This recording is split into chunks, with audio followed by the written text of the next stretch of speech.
Well, they hit some threes late, but they're a good team. They got guys can make shots. I was really happy. I thought Darren Savino did a great job preparing our team tonight. Offensively, for their physicality, trying to draw fouls was definitely the game plan against their man-to-man. He's an excellent coach. I'm lucky to have him. He did an excellent job. The guys really did a great job with his game plan against Drew McDonald, giving him as many different looks as we can, because he's just so he never is 3 for 15. I don't know if anybody's here from Northern, but I'd be shocked if he's ever had that field goal percentage in his career. My respect for John and his program is off the charts high, and I think they're going to win their league and probably make the NCAA tournament, and I'll be rooting for them every step of the way.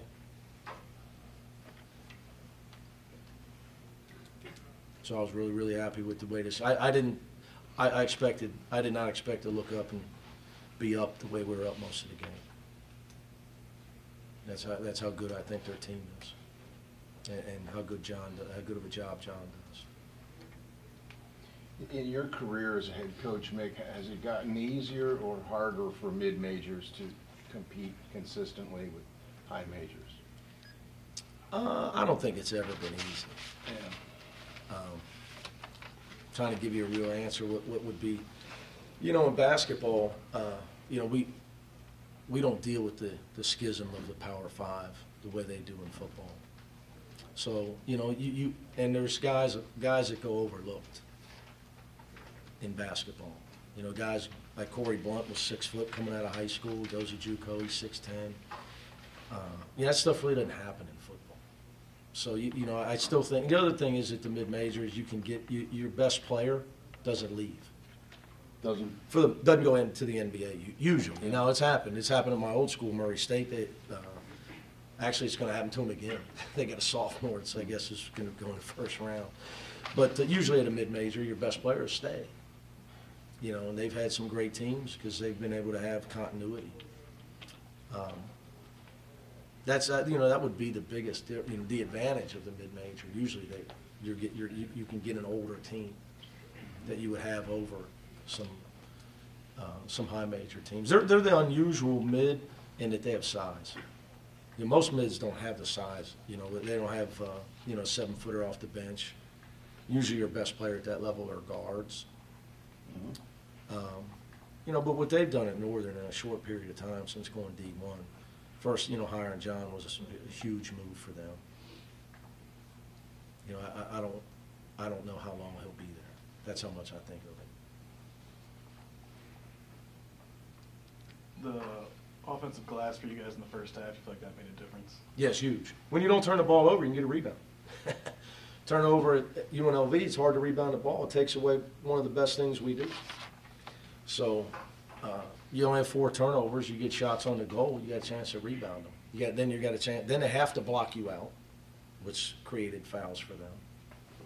So you run good offense. We worked on being a lot. Obviously, we had to rest Sunday, so we only had 1 day. That's why I thought Darren did such a great job with the guys with the prep. But we got to continue to get strong with the ball.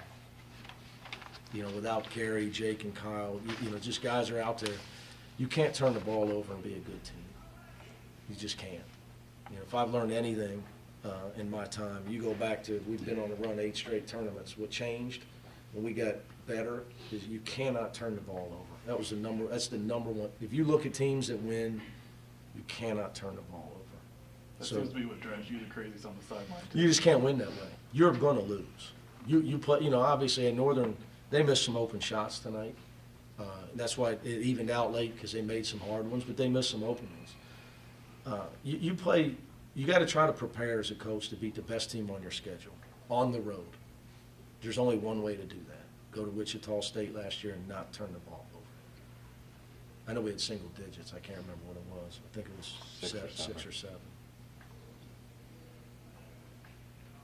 Trey Scott gave your dad a pretty high compliment on his free throw tutelage. About time he earned something. He hasn't bought a meal in 10 years.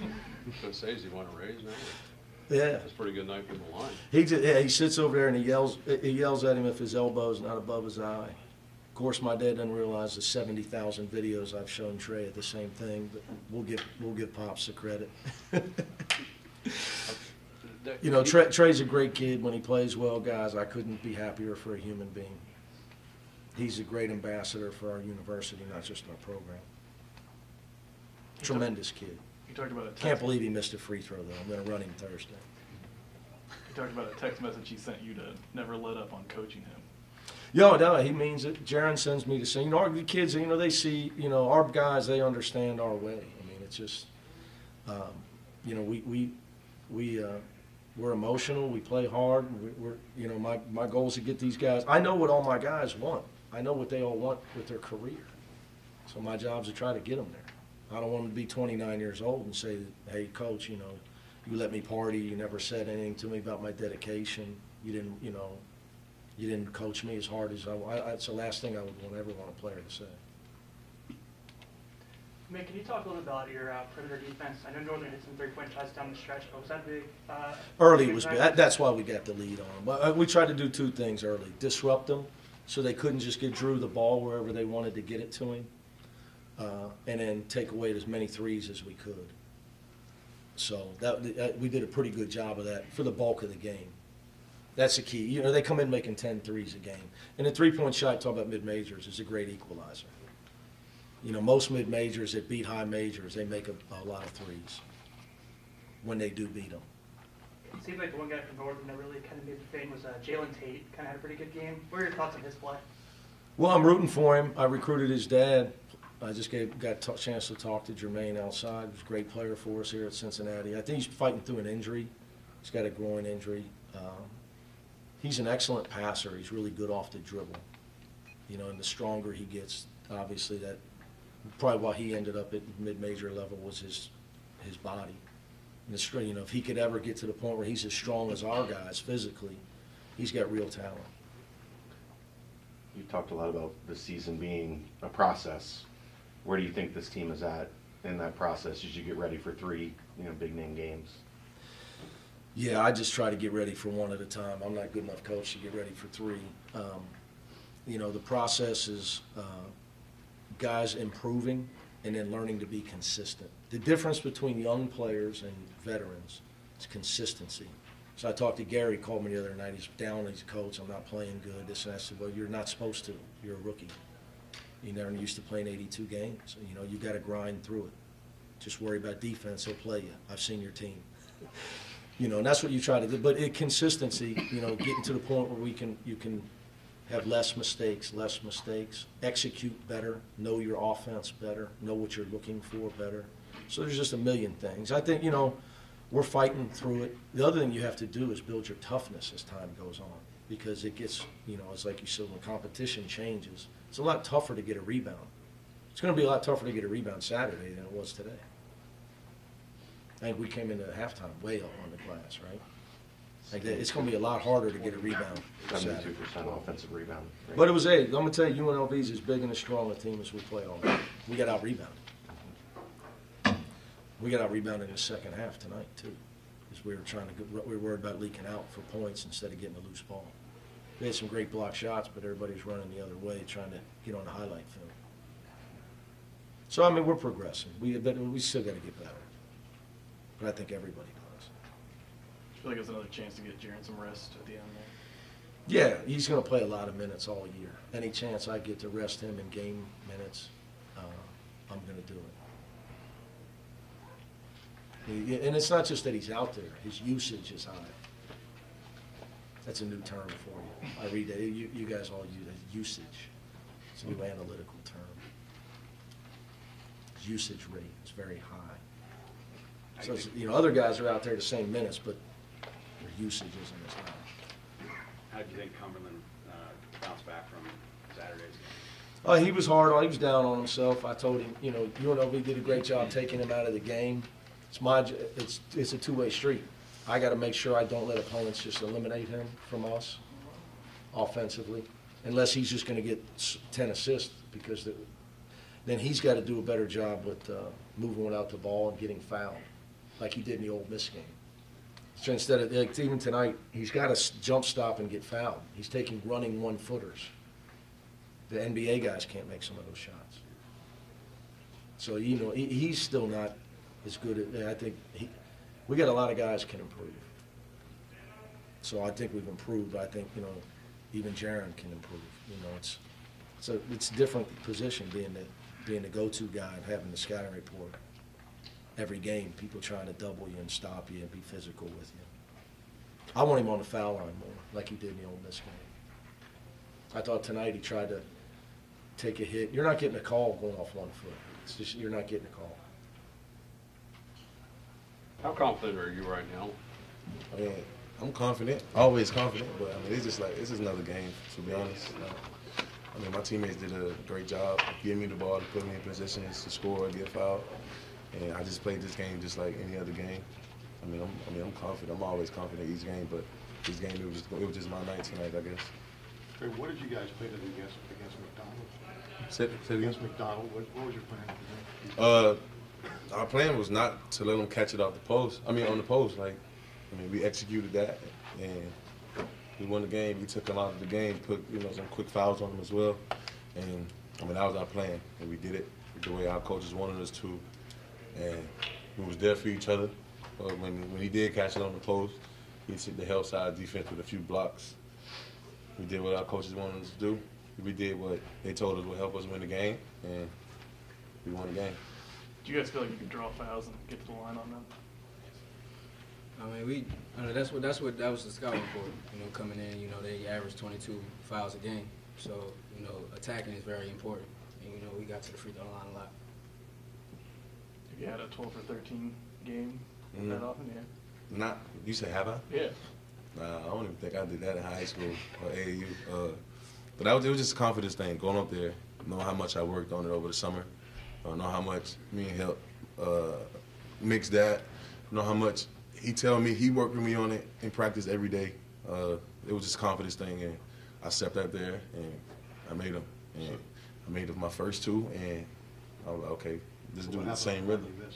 The one I missed, I think Nas jinxed me. And I said, hey, he jinxed me. Like, when we came out of halftime, he said, how many free throws you missed? And I said, and I shot one free throw, warming up, and I missed that shot. I said, that was my first one of the night. You just jinxed me. Again, a few shots down the road, I missed it. So. Did you say Hep's been helping you in practice? Yeah, it's just that, just small things, like small tips about releasing the ball, when I'm placing the ball. And it was like that since I got here. So those 12 for 13, you said, I give all credit to him. Thank you. Trevon, Coach Savino talked about yours and Nasir's relationship. How's that helping you on the court? And talk about that a little bit. It's helping us. Actually, that's like me and Nas's bond is like the strongest. That's the #1 factor in our relationship. Because we both was here. I was here a year before him, but I'm a junior. Ray's a junior. He's a junior. We went through the same exact thing. Like last year with Gary and Kyle here, and the year before with Gary and Kyle here. So we just had. We just came close over that. Cause it was some games. Some games I did okay, and we both was in some games I did okay, and he was kind of down. So I'm helping him. Like, yo, like this our time. Like, come on. And then vice versa. Some games when I was down, he was doing good. He was like, come on, this our time. We got to show them that we can play. So from that point, since he first got here, it was just like, I know me and you gonna be here together, so we might as well do what we got to do. Like, just lock in with each other, get on the same page, and it's working out for us great. Justin, does the local game mean anything to you guys? We just looking for the win on Saturday. We treat this game like we treat every other game. We got this game out the way, we got this win. Now we're gonna look forward to, winning on Saturday. Trevon, even with double-double, having a lot of points, seems like Mick still gets on you pretty hard. Is that just part of your relationship? Yeah, because he know I'm one of the guys who can handle it. And Justin as well, we can handle it. So he coaches. We two guys who don't tuck our tail. We just see it as coaching. So I could show you a text right now where I told him keep coaching me, don't let off, don't let back, keep coaching me. So no matter how many, he just said in the locker room, but no matter how much points we up, what's the score, none of that. We got to keep playing. Don't let up. Finish each play, finish each possession, finish each game until the clock hits 0. So if you're out there and you're not doing what you're supposed to do, or he seemed like you slacking or letting up, no matter who you are, like, he's gonna get on you. He's gonna take you out, or he's gonna get on you and coach you and yell at you. That's the way y'all see it. So, I mean, it's just it's a coaching thing. So. Justin, feel pretty good to switch those 2 threes on your birthday? Yeah. Happy birthday, Justin. Yeah, Again. you know, it's a great feeling on your birthday, you know, like I did, 2 years ago. You know, I came in, I had a career high, 14 points, so, coming in today, making those threes and, getting my teammates involved, and especially getting the win. It always feels good on my birthday to get a win, so that's the most important thing. Trey, Justin said it's all business on Saturday, but just opening or being in the new building with what happened last year, how excited do you get back out on the court against these guys? I mean, honestly, I'm excited to get on the court against any team. Like Justin said, it's business. It's another regular game. And no hype. We're not here to talk about what we want to do, how hype we are to play. We ready to play. Just like if we were playing Arkansas Pine Bluff, we're going to be hyped up to play. If we were playing NKU Saturday, we're going to be hyped up to play. Like, we're going to take this game Saturday just like a regular game. It's a regular game to us. How much does it feel like you guys have improved since Ohio State, obviously? New group, that was a learning experience. Now you're getting in Xavier, Mississippi State, UCLA. How much does it feel like you guys have come together and started to play really well as a team? Just coming together, locking in, getting back to what we used to, Bearcat toughness, defense first. I think we came out in those state, we had a lot of distractions. We wasn't really worried about the game. So, coming in as, teammates and as friends, coming together and having that chemistry, knowing, we want to win and everybody want to, do good. So that was like our main focus, coming back, locking in as a team, as a unit. And that was the biggest key that we had going through these next games. I think it's our chemistry as well. Like we got a lot of new players, and we got players, including myself, stepping up to new roles. Like we are just getting comfortable. So the more comfortable we are as a team, as an individual, the better you'll be and the better your team will be. So I think it's just our chemistry and just locking into what our coach is telling us to do and understand, like for the new guys, to understanding our defense, understanding what he wants on offense. And I mean, when the new guys understand it and the old guys, they understand it, then you're on one page, and I mean, you'll have a good team.